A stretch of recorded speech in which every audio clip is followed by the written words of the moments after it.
Hello and welcome to Market Domination. I'm Josh Lipton, live from our NYC headquarters. We've got 1 hour to go until the market close. And Fed Chair Jerome Powell, he has thrown a wrench into the moves today, that's for sure. We're taking a look at the major indices here. We took a leg lower as Fed head Jay Powell spoke. He expects those Trump tariffs to generate higher inflation and slower growth. You can look at the popular averages here right across the board. The Dow's down about 760 points. I'm looking at the S&P 500. Your broad gauge, that's down about 2.8%. Tech-heavy NASDAQ, that is down about 4%. So where are investors headed to where they're looking for cover in safe havens? Treasuries rallying here. Looking at the 10-year, your benchmark is back to 4.27. Let's get to Yahoo Finance's Josh Shaver for more on the moves we are seeing today. Josh. Hey, Josh, so you just covered what Fed Chair Jerome Powell had to say, of course, saying that the Fed might have to wait for more clarity to cut interest rates. That's where we got the big move down in markets today. That was at about 130 as he was speaking in Chicago. You can see that move down in the Dow Jones Industrial Average. Also in the NASDAQ down about 4% right now. Big move again at 130 there. And then you take a look at the S&P 500, also a massive leg lower. What's interesting, though, when I go back to the NASDAQ chart, NASDAQ composite was already down significantly today. So we had sort of uncertainty has been the theme of the day. Once again, uncertainty from the administration. You take a look at the tech sell-off that we saw to start the day. That was largely led by Nvidia. So I'm going to flip over to the tech stocks and take a look at what's going on there. You can see this is semis. Nvidia stock down almost 10% today. This comes after the company said a new provision from the U.S. government is going to cost them billions of dollars in costs overall. AMD also offering a similar guidance in a filing today. AMD shares down 9%. And then again, we zoom out at the overall market action today, taking a look at the sectors. You can see tech down over 4%, consumer discretionary, communication services, your three sectors underperforming the S&P 500 today. So again, uncertainty on what the Trump administration is doing as far as provisions on chips, and then uncertainty on what the Trump administration's policies mean for the Federal Reserve, driving more downside market action today after what had been two relatively calm days in markets, Josh. Thank you, Josh. Well, for more on Fed Chair Jerome Powell's comments today, let's bring in now Yahoo Finance's Jennifer Schonberger for more. Jen. Good afternoon, Josh. The Fed chair reiterating that the central bank wants to wait for further clarity on President Trump's policies before determining what the right course of interest rates will be, though he said that he expects effects from tariffs could move the Fed away from its dual mandate goals of price stability and maximum employment this year. Take a listen. Inflation is likely to go up as tariffs find their way, and some part of those tariffs come to be paid by the public. So that's the strong likelihood. And my hope is that we'll get through this and get back. Well, we're always going to be aiming for maximum employment and price stability. That's what we do. I do think we'll be moving away from those goals probably for the balance of this year. Though Powell underscored that the central bank may find itself between a rock and a hard place as he expects higher inflation from tariffs and lower growth and potentially higher unemployment. And as the Fed has a dual mandate for maximum employment and price stability, the Fed may have to choose which one they have to focus on. Though the Fed chair did stress that it is important to have price stability in order to have a strong job market for any lengthy period of time. Now, the Fed chair also stressed that it is up to the central bank to keep long-term inflation expectations in check and to ensure that any inflation that comes from tariffs is not more than a one-time increase and wouldn't be longer lasting. The Fed chair brought up the example of the shortage of semiconductors during the pandemic when so many people were demanding cars, and how at first the central bank thought that perhaps that would be transitory. That ended up being longer lasting, and he worries now with the current tariffs in place for cars that we could see potentially longer lasting inflation there. So implying that the central bank seems to be more concerned about inflation and may have to focus on that at the behest of potentially a weakening job market. Now, separately, he was asked about the markets given all the volatility we've seen in both the stock and bond market and whether the Federal Reserve could come in as that white knight. Take a listen. Some people believe the Fed will intervene if the stock market plummets, the so-called Fed put. Are they correct? I'm going to say no with an explanation. And as for the functioning of the bond markets and what may be happening there, Fed Chair Powell chalked that up to a unique moment in history that bond markets are trying to process. He says it's really hard to know what the actual cause of all of the swoons and volatility is, though he suspects it's merely deleveraging by hedge funds. Josh? Thank you, Jen. Well, for more on today's market moves and the latest comments from Fed Chair Jerome Powell, let's welcome in Sylvia Jablonski, Defiance ETF's CEO and CIO. Sylvia, it's great to have you on set. Thanks for having me. So let's talk about Jay Powell, because we were in the red, and then Fed head Jay Powell starts talking, and we really take a sharp leg lower. And as Jen was just talking about, what he's saying is, okay, he thinks the Trump tariffs could generate higher inflation and slower growth. It seemed like what the market took away from that was, okay, well, if I have a Fed chair on stage talking about higher inflation, I don't have rate cuts coming, at least anytime in the near term. But what did you hear?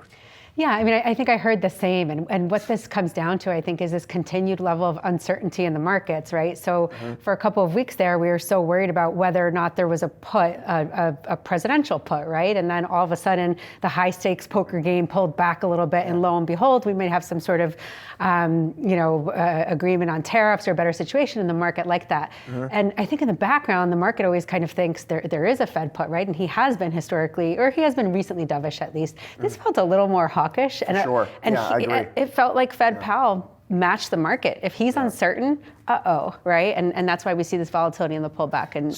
Was your takeaway when you listen to that, okay, we bottom line have a Fed that's sitting on its hands while they're staying put for the foreseeable future? That's what it sounded like. But we never really know what they do when it comes down to it, right? they're data dependent. Except the mystery, Sylvia. That's right. what it is. Yeah. Yes. Well, stick around. You're here for a while, Sylvia, with me.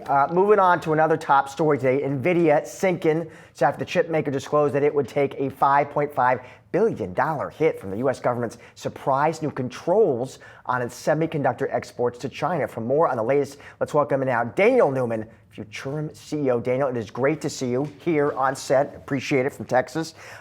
Before Jay Powell, frankly, this was the story of the day. It was chips. It was Nvidia.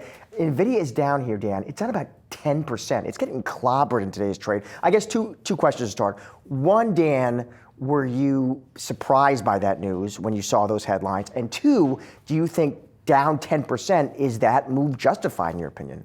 Yeah, first of all, nobody should have been surprised by this move. Really, the administration's been giving this signal that it was going to clamp down.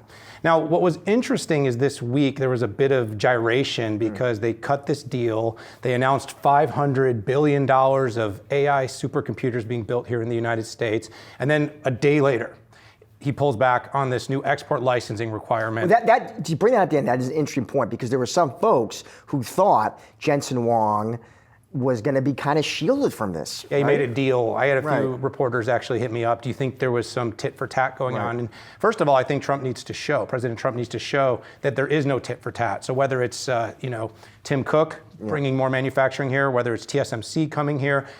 But I actually think on the other side of this, and maybe we come back to this, is that I actually think creating some certainty with the community, the business community, about what type of benefit they can expect by onshoring and bringing manufacturing back here, I think that would be a great start. Having said that, national security, economic security, and AI are tightly correlated. Us giving the chips to China, whether it's the tuned down chips or the best chips coming through intermediaries, which they shouldn't be getting, this is something that's giving and advantaging China. There's a lot of people out there that are like, oh, well, this is going to only push their resolve. Do you think China's waiting because we're sending Nvidia chips? They're not investing in Huawei and building their own chips. You can be absolutely certain that they are. This war, this trade war, is largely being fought on the grounds of long-term economic domination. Long-term economic domination will only be had if we control the technology trade. Nvidia is at the forefront of that trade. And what do you think from an investor standpoint? Here you have Nvidia falling yet again, 8 to 10%. Look what happened over the last couple of days. It had recovered from its lows, right? And a lot of investors who got in short term experienced that bounce. Where do you think that looks like this week. And Yeah, I look at that line of people around the corner at $150 that just couldn't wait to buy. Right. And you go, what has really changed? Well, first of all, you've got GPUs melting over at X and at OpenAI. There's so much demand there. Could Nvidia pivot some of its capacity, not focus so much on building specialized products for China, and make sure we meet all the capacity and demand that's out there for companies that are in the US that are trying to build? You've got $325 billion of CapEx. And it's been reiterated. So whether it's been Sundar Pichai, whether it's been Satya Nadella, they're all planning to spend. And I genuinely believe, Sylvia, that the companies with the big operating leverage are going to look at this pullback as the moment to build AI infrastructure out. Because when we come out of this, and we will come out of this, there will be deals made. Calling that on the record right now. It may be a tough couple of months. When deals are made, we will see the economy accelerate. And those companies want to build the future and have that AI infrastructure in place. So the Googles and the Microsofts and the Amazons, they're going to buy Nvidia. And one other thing, if I may, I find it very interesting that everybody thinks that China and their push to build Huawei is going to be so successful. When AMD came out with a competitive product, no one believed they could build the software. Broadcom's making chips for the hyperscalers, and everyone said, well, that's great, but they don't have CUDA, so it's not going to work as well. But suddenly, everybody believes that China and Huawei is going to build the CUDA competitive product that's going to undo Nvidia. I believe in China. I believe in their resolve. I don't believe that they have as much competition or much competitive capability today as people are suggesting. Can NVIDIA's H20 chips, Dan, if they can't go to China, can they go someplace else? Or is it that, no, this is a product Jensen engineered for China, so if not China, loss? Well, that's why they're taking the charge back. Now, a lot of people are calling it a fine, and I think it's very important that we get that on the record. It's not a fine, but they've manufactured, have a certain amount of capacity. They do not believe they'll be able to sell because OpenAI, Meta, Google, they want Blackwell. They want the next chip. Even Jensen himself on stage at, most recently at GTC kind of said Hopper isn't even needed that much anymore. And they were like, don't say that. But because Blackwell is so much more powerful on a token, performance basis, on a tokens per watt and dollars. Having said that, for some of these instances, for enterprises, smaller use cases, tier 2 clouds that are just trying to get more inference, I'm surprised they're not trying to figure out if there's a buyer. If American companies like Nvidia and AMD can't export to China, you kind of hinted at this, but I want to double tap on it. Who picks that up? Who picks that business up? Is it the Huawei's? Is it homegrown local Chinese companies? Well, as of right now, benefits? Yeah, as of right now, it feels like the beneficiary is going to be Chinese companies. But the real question is whether it's been China developing BYD EVs to eventually displace Tesla. And trust me, they want to do that. Or building these great Honor and Oppo phones using Android to eventually make Apple less critical. Over time, I don't see any situation in which China was going to be like, sure, we're just going to build all of our infrastructure out on Nvidia and hope that, there's never any sort of trade conflict in the future. We all know that AI is the forefront of the economic battle of the next 2-3 decades. They have to build their independence. We have to use some protectionism mechanisms to make sure, because we know they're already getting the chips other ways as well. The DeepSeek thing, that was a complete abomination of the truth. It wasn't some tens of millions. They spent billions on Hopper chips, but they pretended like they only used a low amount of chips. They're trying to compete with us. I'm not suggesting protectionism is the long-term strategy. I think innovation wins. Near term, though, we want to build as many generations of advantage in our AI as possible because you can be absolutely sure they're gunning for us. As a chip, let's say I'm a chip investor. I'm listening to this, Dan. I'm thinking, okay, I want to pick my spots. Dan says, what about that? Should I be exposed to those chip giants that have the big data center exposure? Do I want the chip names that have the consumer exposure, smartphones, PCs, autos, mix of the two? Absolutely not the latter. Right now, with the tariff situation, forget the latter. Potential recessionary forces, you just heard from Fed Chair Jerome Powell. I'm worried about consumer discretionary. I'm worried about tariffs making those things even more expensive. So things like cars and phones. Sure, the higher class, wealthier people will keep buying, but I am more worried about that. I really like the enterprise AI play. So. Then that's who, Dan? While I do think there's a bit of a pause on the Nvidia buy, like I said, all the hyperscalers, that have limited exposure. But of even them, I like Microsoft the most. Almost all enterprise business, very little consumer exposure, very little ad exposure, because that kind of middle brigade of the ad group, the Meta, Amazon, and Google all have big ad exposure, which if small business gets hurt and consumer gets hurt, they will see a bit of a pullback. Microsoft has very little of that. I also like some of the enterprise applications that are going big. So I've spent a lot of time with Bill McDermott at ServiceNow. I think what he's doing with agents is very powerful. I think those companies that are building agentic workflows, because enterprises, CEOs I'm talking to are basically going to look at a downturn and they're going to say, how do I replace human capital, big expansion and CapEx with operational efficiency? Guess what? Agentic AI, the ability to replace, displace, augment, and grow your workflows and processes and people with very little input cost, that's going to be a big buy. It happened in 22 during QT. Companies went big on tech. It's very deflationary. I think if we go into a recession, we'll see a very similar action from enterprises today. And what do you think about quantum computing and the role of chips in that and the opportunities for investors to get in there for the longer term? So one of my dear friends, Niccolo De Masi, INQ CEO, I'm a big fan of what the company is doing. I think longer term, again, it's kind of like, are you an investor or are you a trader? Some of these names like INQ have had this incredible movement up and down. There's a ton of interest in quantum. We're just starting to see use cases and dollars flow in. But right now, if I'm getting, if I'm trying to position myself, if I'm thinking in the investor's language, I'm thinking who are companies that have revenue now, who have stable margins right now, who are going to be in demand. That's why I like the enterprise. I like AI because it's a right now thing that companies can invest in. And I'm staying away from anything that could be pushed to the future, but I'm actually very bullish on quantum as an augmenter to go work alongside of our classical computing. Dan, final question. I asked the same question to our mutual friend Corey Johnson this week. There has been this chatter out there, and I want to get your take on this, including from some very smart people who say that mega AI trade and trend has cooled. They'll say DeepSeek changed the narrative. They'll say Nvidia's best days are behind it. To that you say what, Dan? Nvidia's trading on a forward earnings basis of its value a few years ago before any of this AI was even in play. I just don't buy it. I don't buy that AI is not a mega trend for the long term. I'm an investor though. I'm not a trader. I'm not looking at these things on short term. If you're playing the short term gyrations, if you're playing every time Fed Chair Powell gets on the mic, you may see some pullback because there's a white space between this CapEx build out, these kind of Chinese ghost cities that are only generating handfuls of billions while we're spending hundreds. But in the next 5 years, the diffusion will be much faster. This is not another internet boom. So if you believe long term, you follow the trends, but I would start in the enterprise because the enterprise has more operating leverage than the consumer. As we come out of it, some of the potential of things like the next generations of PCs and phones, the cars of the future, it's very exciting stuff. I think there's an opportunity to wait and see a little more there. Buy into the enterprise. They're going to want to get efficient. They're going to want to get fast, and they're going to want to figure out how to grow through these uncertain times. Dan, always great to see you, my friend, especially on set.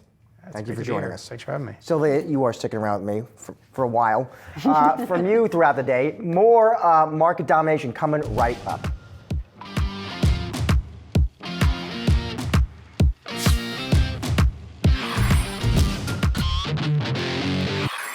U.S. stocks fell on Wednesday with tariff fears returning to Wall Street. For more, let's welcome in now Art Hogan, B. Riley Wealth Chief Market Strategist. Art, it is always great to see you on the show. So, Art, we got to start, you know where we have to start, with Jay Powell. Making comments, Art, the market clearly took a leg lower on those comments. He's talking Trump tariffs and generating higher inflation and slower growth. And the markets, Art, I think seem to say, okay, well, if I have a Fed head talking about higher inflation, forget rate cuts anytime soon. But I'm curious, you heard those comments, you were listening, you saw the market reaction. What did you make of it? Yeah, Josh, I think the major difference here was that the last time Jay Powell talked about the new administration and their policy, he talked about the totality of it and how we had to make sure we thought about less regulation and perhaps lower taxes. And none of that sort of came through in his speech today. As a matter of fact, the fact that he pointed out that the trade policies actually landed at a place that was much higher than they anticipated would likely cause more inflation and slow economic growth, I think caught people by surprise, especially on the heels of Governor Waller's more dovish take earlier last week. So I think you've got a combination of getting sort of caught by surprise on a day where the market was heading pretty significantly south before he even started to talk. Yeah, I agree with you there. I think the market didn't expect what Fed Chair Powell had to say, and we hoped for a little bit more of a dovish sort of undertone to his speech. But how do you piece this together now with tariffs and what we have going on for the next 90 days, the uncertainty that we already have in the market with the idea that we might not have that Fed put that we were hoping for there? Yeah, I think that the Chair Powell did a pretty good job of describing what a conundrum we'd be in if, in fact, these tariffs remain at the higher level that they were announced at for an extended period of time. So I think now that we have to start looking forward to some announcements of deals. I think that the White House has to post a couple victories here, and I think they're going to start to leak out that process. I think we heard some of that from Commerce Secretary today, but I think it's a function of, to get stability back in markets and to get some confidence back in markets, we need to hear that we cut a deal with China or India or Mexico and Canada, et cetera. And I think that would start the ball rolling towards there being an exit ramp to this trade war. Right now, we're just not there yet. So I think we're downshifting back to a place where uncertainty is taking over again. And I think the only thing that really takes that away a bit would be to see a couple of trade deals being cut in short order, meaning days, not weeks. So, Art, as we sit here, I'm just looking at the SPX, 5230. What is the Art Hogan target for 2025? You're in. Yeah, so our target right now is 6,100, and that bakes in a lower earnings estimate for the S&P 500 at the end of the year than we started the year with. So we took that down pretty significantly from growth of about 12% to growth of about 8%, and put the same multiple that we've seen for the last 5 years on that on a trailing basis. Gets you to 6,100, and that's baking in a lot of positivity around the fact that we can find our way around this trade war and start getting back to focusing on some fundamentals, and even perhaps seeing some of the positive lighter regulatory touch and perhaps lower corporate taxes offset some of the negativity around things like immigration and certainly things like the trade policy. So that's where we are. I think in the near term, you want to look at the lows we put in, about 4,800 being hopefully the sort of the support level that we see in the near term. And on the upside of that, you want to see 5,500 probably is where resistance shows up. But by year end, I think if we get out of this quagmire of the trade war, I think we can start heading towards 6,100. We've been there before this year, and it's not a lot of heavy lifting if we get, call it high single-digit earnings growth. And Art, what is your take on earnings this season? Because here we are, and I think we've had some pretty good announcements across the street here, which should have brought some confidence back into markets. Do you think earnings this year actually matter? Yeah, the first quarter earnings don't matter because they don't really take into account any of the uncertainty around trade and tariffs and higher input cost. So, most companies are going to report that they had a good first quarter, and that's not going to get much of a reaction. And actually, companies are going to either be opaque, withdraw guidance, or as we saw earlier today, give you a couple different kind of guidance. If in fact we go into recession, here's what we're going to earn. If in fact we get back to the pace of growth that we had at the beginning of the year, this is what we'll earn. So that's going to be the interesting dynamic. And so far, the market hasn't really punished companies that have actually given conservative, opaque, or even pulled guidance.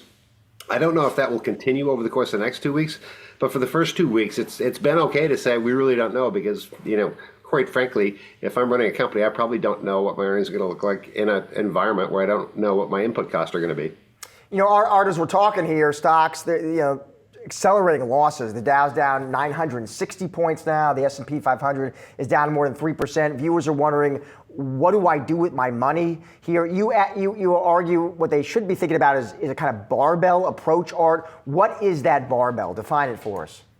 Yeah, the barbell approach actually on one side has things that we need versus things that we want, right? So, and the market's been acting that way, right? You're seeing the outperformance of things like staples and healthcare and energy and the like. And I think that will continue to be that defensive posture this year. And I think on the other side of that, you can still market weight, not overweight. And everyone's been overweight if you've been involved in any technology, communication services, or consumer discretionary. So I think that offsets and gives you a bit of diversification. I think that will continue to work and probably outperform just owning the S&P 500. Another way to say that would be, as opposed to owning the S&P 500 index, you might want to take a look at the equal weight. So I think that's where a lot of the earnings growth is going to come from. A lot of the underperforming sectors from last year are really outperforming this year. They likely will continue to do so. Art, we're always lucky to have you on the show. Thank you, my friend. Thank you. Coming up, we're talking to some auto executives at the New York International Auto Show. Stay tuned for more Market Domination.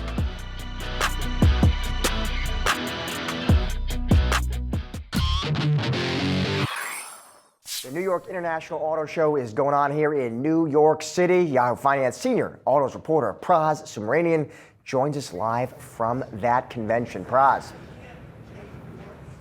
Thank you, Josh. Yes, we're at the Kia stand here at 2025 New York Auto Show.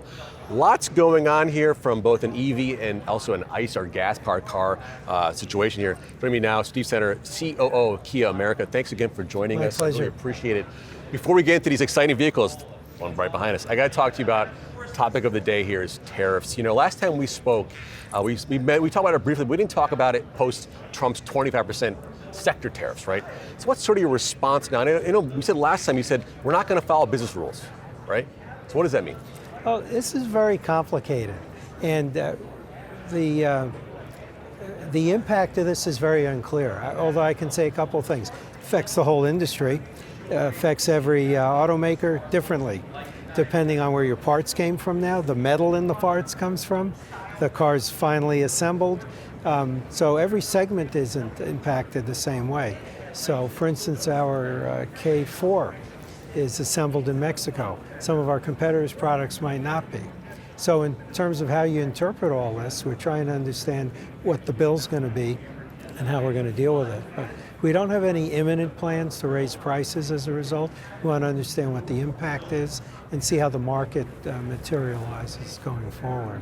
You know, a lot of other automakers tell me it's day by day, week by week, even hour by hour based on how things are changing. Yeah. And you're talking about how prices sort of staying the same for now.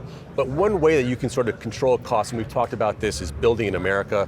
And that's what you're doing with some of these vehicles, right? And we absolutely do. We've had for well over a decade a factory in West Point, Georgia, where we build the Telluride, we build the Sorento, we build the Sportage there, and we just started building the EV9 and the EV6 in the same factory. So we did a couple of things. We proved you can build internal combustion cars and EVs in the same factory. That's huge. As well, we just opened the Meta plant outside of Savannah, Georgia, on the other side of the state. And that has over a 500,000 capacity. So as you grow, you want to shorten your supply lines. There's a battery factory complex there and the vehicle assembly plant. So we'll be able to build more components here and more cars here. And this is all before this tariff talk. Right. It was the investment's already happening. This takes years ago. Billions of dollars. So yeah. The car right behind us is the EV4, the new EV that Kia debuted here in New York. Is this, first of all, talking about the car, but also, is this one of those cars that will be built in America? I'm not sure yet. We haven't announced what we'll be building at that factory, but we're building 2 other EVs here, as I said. And this is an entry EV sedan meant to come in under the EV6 price-wise. You know, we've been seeing these EV sales for Kia in America just really taking off. What do you think why is the resonance happening? Is it because of price competitiveness? It's the products, which includes the price-value relationship. Part of our DNA is value. I say value with a small v, meaning it's got all the technology and the features people want. It's just not cheap or a low price. We've got good products, and there's organic demand for EVs now. We just had a record first quarter for EVs, so we're growing. We're adding to the lineup, as you can see. We're going to continue to grow. We're going to make the cars here in the U.S. and make them more accessible. So we're very excited. And the Kia dealers are real winners because they now have 2 lines, an internal combustion line and they have an EV line in sister segments, right? You have Telluride, you have EV9. And then also you have this other ICE or gas-powered car right there. Is it? I guess my question is, with cars like the gas-powered cars, do they go for a more price-conscious consumer, at least when it comes to Kia? I think it's a powertrain choice at this point. People are always price sensitive, but they have a preference for the powertrain. And there are people that prefer EVs. We're getting, for EV9, for instance, huge conquest car for us. We're getting people trading in Mercedes and BMWs on that car. Who would have thought? For a Kia. So the brand has a different level of acceptance. So even with the broadening go back to EVs, the broadening EV portfolio, are you seeing Tesla trade-ins? Are we seeing people like that? Yeah, especially lately because of some of that other stuff. going on out there. But that says something in that our brand is credible with those customers in that space. And that's a wonderful situation. Right, building that credibility in EV space, especially when you can do stuff like the Tesla supercharger network, right? You guys have access to that. Right, and the EV6 and the EV9 that we just started building in West Point, Georgia, all have the NACS adapter standard. So, or the NACS charge port standard. So that's a win-win, and pretty soon we're going to open the network up to all the key EV customers. Those that have the CCS plug, you just use a converter, like when you travel around Europe. Right, so native NACS supercharging capability. Last question, Steve. I know you've been in this industry for quite a while now. You've seen it all. Kind of put us in context as to what's going on here. Is this another, ebb and flow of the business where we're going to have a trade war, we're not? Well, what's going on? Is this just how it is with autos? One of the things that I love about this business, and one of the things that's kept me in it for 45 years, has been the dynamic environment. And people in this business, whether on the manufacturing side or the dealers, are the most creative, resourceful people there are. So what's going on now? It's just more of the same. It's a different day of chaos, and we'll figure it out. Right, and try to keep that growth going, right? Right. Steve? Anyway, I got to go back to the studio. Thanks again. Really appreciate your time, You're welcome. Steve. We're at the Kia stand. 2 new cars here. Josh, back over to you.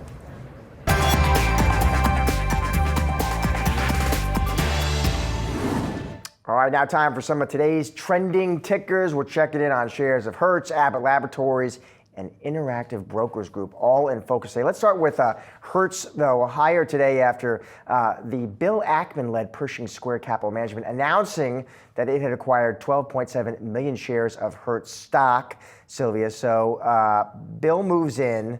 Per Bloomberg, that does make it one of Hertz's biggest shareholders. His stock was higher today in today's trade, but this one is suffering. I mean, it's still down hard over the last 12 months. Yeah, so this is an interesting one. I think that gives him about 4% or so of the company. I think that the market liked his level of investment and expertise that might come into it, but it's a funny stock. This was almost like the meme stock, right? That kind of like resurrected itself out of COVID, and then they were going to invest in electric vehicles, and that ended up being Tesla, a flop, and they had to offload that, and then they have this legal fee to offload. And so I think that, they saved themselves once. Perhaps he's going to be the savior that helps them kind of remitigate some of their financial risk and get back to being a profitable or operating company. Yeah, I'm just looking at the stock right here.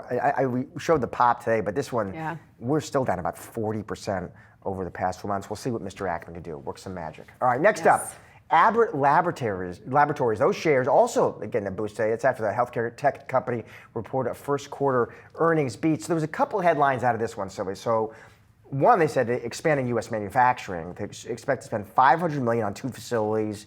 Looks like Illinois and Texas, expanding existing plants, boost research and development. Going to hire some folks, as many as 200 in Illinois, as many as 100 in Texas. Then did reaffirm previous annual guidance. As for tariffs, of course, you got to chime in there, right? What executives have to say there? It looks like the CEO is saying we estimate the tariff impact in 25 to be a few $100 million. There are definitely short-term things that can be done. The CEO is saying to mitigate and close the gap. Yeah, I think that's what the market likes to hear, right? You're going to have this impact of tariffs. We're going to mitigate them, and our future will be brighter because we're going to onshore, and so we will be in a better position than everybody else eventually, right? That's sort of how I read it. I think that the market is going to respond to anything that has to do with onshoring these days. The other thing is, 4% growth in revenue. They have a stable financial outlook. It's a defensive type of sector. Whether or not the market is crashing, people get sick and need medical devices. So I think it's going to be kind of a natural portfolio allocation here for investors. Yeah, stock's up about 15% this year, and if you're expanding U.S. manufacturing, you are staying on the right side of the president, which is helpful. It's good for the next 3-4 years. For sure. And lastly, Interactive Brokers Group. Let's take a look at that one. That one has fallen today amid some mixed earnings results. So brokers Q1 earnings misses consensus, it looks like. Sylvia, I do see analysts at Jefferies. They weigh in. I see them cited as saying revenues came in lower than expected due to lower net interest income. They did point out margin balances declined during the first 2 weeks of April. Probably not surprising there. They also say they say though positive momentum across net new account growth has remained elevated. They maintain the buy. Yeah, I actually like this stock, and I think that what they have and they've consistently had is increasing trading volume. So they're in a good spot there. I think the deleveraging of clients is no surprise at all. So no surprise that interest income is down, overall margins are down, or margin accounts are down, things like this. But I think that overall, when you get stability in the market, it's as we were talking about before. In the second half of the year, if you have that high trading volume, you have new accounts, and some of those accounts start to re-leverage again, I think that company ends up being in a better spot, and that stock pays investors for hanging on to it. And you are in good company. Most on the street agree with you, Sylvia. They got to buy on this one. All right, you can scan the QR code below to stay up to date with the best and worst performing tickers on the Yahoo Finance homepage. Stick around, much more market domination still to come. U.S. stocks fallen with tariff fears returning to Wall Street. I am here with just the person we need on a day like this, Sylvia Jablonski, Defiance ETF CEO and CIO. Sylvia, it is great to have you here, helping us walk through a day like this. We got red all over the place. Let's just quickly do an update here. I got the Dow down 886. I got the SPX down 2.8%. The NASDAQ lower by 3.8%. We were talking off camera. Fed Chair Jerome Powell comes out. He says, listen, Trump tariffs could mean higher inflation. They could mean slower growth. I think markets saw that as, okay, well, rate cuts, that isn't happening anytime soon. I was asking you, though, Sylvia, you look at the reaction here with the SPX down nearly 3%. Does that reaction make sense to you, Sylvia? It doesn't really make sense to me. And you and I were talking about this, to use your phrase, like I thought it would be a big nothing burger. Right. Of course, the market is worried about just these things, right? That tariffs could perhaps lead to higher inflation, perhaps we won't get the Fed put, and you have that continued uncertainty in the markets, which the markets don't want any more of, didn't need any more of. However, we already knew that going into this. And so I think going into this, we knew the Fed was going to be data dependent. He's not quite ready to cut right away.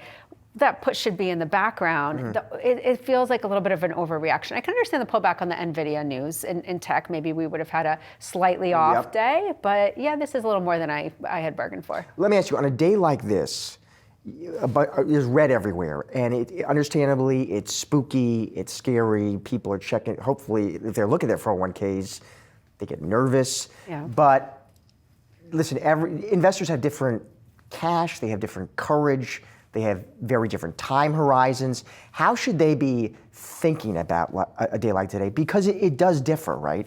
Yeah, and I think one of the things that the Fed said is that the market is working. What I would point out is I think that the market has been working in an interesting and in good sort of way on these pullbacks, right? So you have the large institutional players that probably have a lot of Mag 7 exposure. What do? They go XMAG. They look at XMAG ETFs. They look at equal weight S&P 500 ETFs and things like this. They reduce their exposure to the Mag 7, but they want to get into the market because there's an opportunity, particularly when you have VIX at 50, 40, even 30. On these pullbacks over time, you become, you end up getting rewarded for those trades. Then you have tactical traders. So we've seen about 30 billion in trading volume over the last couple of weeks in single name levered ETFs, particularly bull funds. So on these pullbacks, you have these, tactical guys, hedge funds, very smart retail money, sophisticated traders that come in, and for a short holding period, they think that, tomorrow is likely to be a better day, or in the next couple of days you'll have a better day, and they tactically trade by using levered ETFs. That spike in volume, I haven't seen that in a very, very long time, and that's been super interesting for markets. And then the third thing is the younger investor, right? The youth of the world that can set it and forget it. I mean, this is a great, this word is overused, but it's a generational opportunity to buy Nvidia here. We had Dan on earlier talking about all of these people who are buying it at 150 and thinking that was a discount. Well, here you go. Here's your opportunity to get into Nvidia, Quantum, these transformational fourth industrial revolution companies. And speaking of opportunity, and Dan Newman, chip guru, who we were talking about early on the show, you were seeing opportunity and you were buying some chip names. Which ones interested you, Sylvia? Well, the darling of AI is Nvidia. I think whatever kind of... Which is getting whacked. Which is getting If it wasn't Chair whacked Powell, today. Sylvia, that's all we'd be talking about is the chip story, the export restrictions. I think, and I think it's taking a larger hit because of Jay Powell, right? But I think that story still plays itself out. You have a company that is just the poster child for AI and quantum computing. Everyone needs their Blackwell chip. It's, incredibly efficient and just so so much further along than any other company. But on the other side, you have these kind of mixed bag types of companies that do both software, they participate in data centers and chips, companies with versatile products like Broadcom, for example. That's a company that's well off of its high, but it's a great stock. They had massive growth and increase in AI chip demand. They sell to the hyperscalers, they sell to Amazon, to Microsoft, to Alphabet. They pay a nice dividend. They announced buybacks. Here, that's another stock I think that's going to play out over time as well. So definitely places to put your money. Did what Dan Newman say to you? Because it was interesting. We were both talking to him, and we're asking him, okay, you're an investor. You're listening right now. You're a chip investor. How are you picking your spots? And he talked to us. He kind of delineated. He said, well, I want to be exposed to chip names that have the enterprise exposure, the big data center exposure. But then we asked him, do you want exposure? What about the chip names that, hey, PC, smartphone, auto? Do you want exposure to the consumer, basically? And he was not interested in that. Did that kind of dovetail with your outlook broadly? Yeah, I agree with him on that. And I think, one important thing that he said is that he's a long-term investor. And so he's looking for the future of AI growth, that projected 38% CAGR for the next 5 to 10 years of AI build out, and who participates in that. That would be some of these enterprise types of companies. In terms of cell phones, laptops, things like this, a lot of that could be negatively impacted by tariffs. And when you have uncertainty in the market, consumer sentiment starts to fall, they spend a little bit less. So I would agree with him, probably the puck is going to go the other way. All right, we just covered a lot of ground there, Sylvia, in a short amount of time. All right, stick around, because now, moving on here, the International Energy Agency releasing a new report on the oil market and cutting its oil demand growth forecast down to 730,000 barrels per day. For more, we're going to bring in here Daniel Dicker, founder of the Energy Word. Daniel, I want to get your take on what we're seeing in the energy market, the moves we are seeing. I'm just looking quickly for where Brent is at this moment, my friend. I'm looking at Brent at 66. All kinds of different dynamics and cross currents, Dan, to think through. At 66, if your clients, they ask you, where do you think that heads near to intermediate term? You tell them what, Dan? Well, we've been bearish on crude since the middle of 24.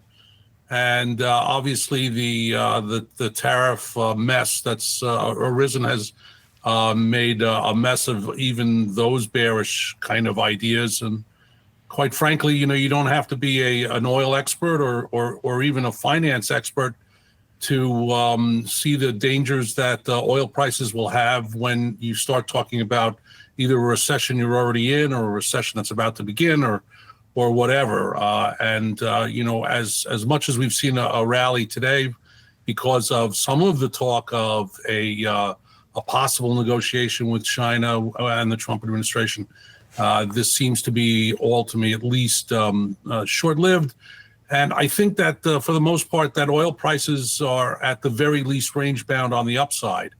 On the downside, probably range-bound as well, but I tell my clients or my subscribers in actuality at this point that the upside chances and the possibilities for upside potential are not nearly as good as what lies probably in wait on the downside. And what is your thought on looking at this opportunity to buy on the dip for a longer term time horizon? Is there anything that turns this around and makes this a better investment for investors with, a longer term opportunity within their portfolios? Well, in the energy portfolio, I think I heard you talking a bit about, tech stocks and the opportunity there. I don't think it's any different in the energy portfolio, that the opportunity will be in the renewable sector and the sustainable sector long term. And those stocks have been absolutely pummeled beyond measure. The Constellations, the First Solars, the Centrises, those kinds of stocks have been beaten up beyond belief. But with the current administration doing all it can to de-incentivize that kind of movement forward in the renewable space, you would say that even investing in it down here is likely to be dead money for at least the next 3 years, and that's not a really reasonable recommendation that I can make to clients. Dan, what about prices at the pump? What do you think our friends and family can expect there? Well, we've gotten them about as low as they've been historically, at least when we measure in inflation, Josh. So if somebody isn't happy with a national average of around 285, I don't know what will make them happy. That's been pretty solid, from most of the Biden administration. Of course, again, when we talk about recession risks and so forth, whether you're in one or going in one, those are prices that are not going to go up anytime soon. So again, demand gets crushed, prices get crushed, and I guess the plus side of any of this is that it will be a lot cheaper at the pump. Dan, great to have you on the show today. Thanks for making time for us. Appreciate it. You bet. While we are wrapping up today's Market Domination, don't go anywhere. We've got you covered with all the action following the closing bell. Stay tuned for Market Domination Overtime.